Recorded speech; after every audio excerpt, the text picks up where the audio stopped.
Hello, my dear students.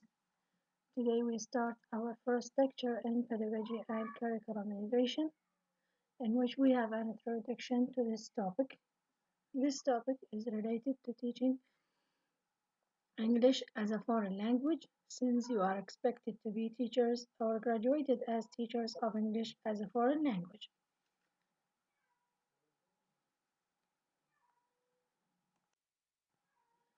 Language teaching is a complex task which is influenced by physical, emotional, practical, behavioral, social, and cultural dimensions, and perhaps others. That's why you should keep in mind all these aspects when you are preparing yourselves to be teachers of English. It is shaped by teachers' views of the nature of language and language teaching and learning, and also teachers' knowledge.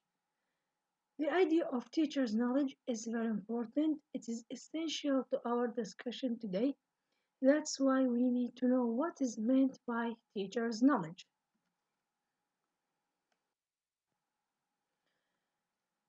In order to be a successful teacher of English, you need two types of knowledge. First, you need knowledge of language.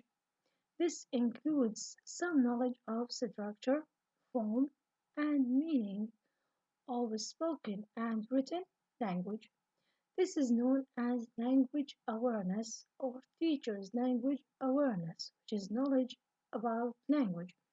All information that you have gained during your study in the Department of English. But this is not enough for you to be successful teachers. In order to be a successful teacher, you need another type of knowledge, which is knowledge of how to teach, how to convey the information that you know to your students successfully and make them learn what you teach. That's why you need knowledge of methodology, and this includes knowledge of how to teach. Methodology is concerned with language teaching and methods of language teaching. Methodology is that which links theory and practice. This indicates that teaching is divided into two aspects. Number one, we have the theoretical aspect, and number two, we have the practical aspect. We have theory and practice linked together. They are related to each other. Everything in practice is related to theory. Theory statements would include theories of what is language and how language is learned. This means that we have two types of theories. A theory of language, which explains what is language, and this type of theories is related to linguistics. What's meant by linguistics? It means the scientific study of language. In this science, we have different theories that attempt to explain what is language.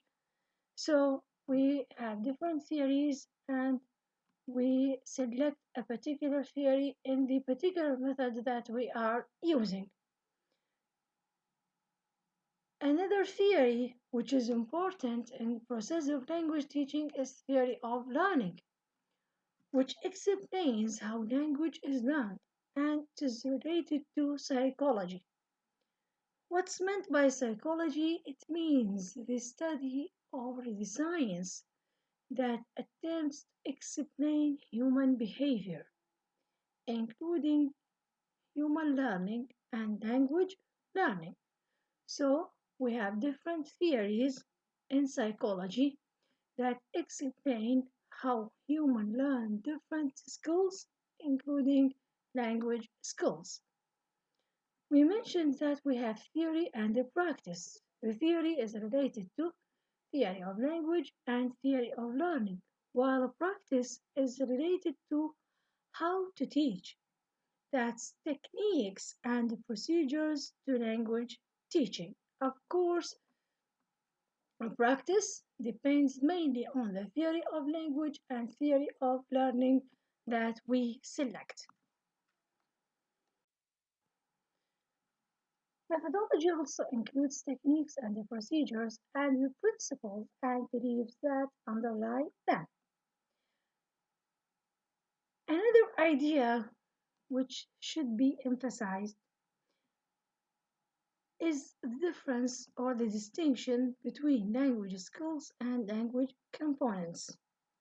As language teachers, you need to distinguish in your lessons between language skills, including listening, speaking, reading, and writing, and language components, including grammar, vocabulary, and phonology. In this case, you need to know what is the focus of your teaching.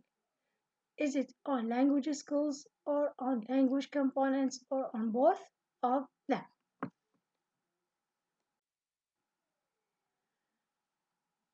Methodology also includes reference to materials and textbooks.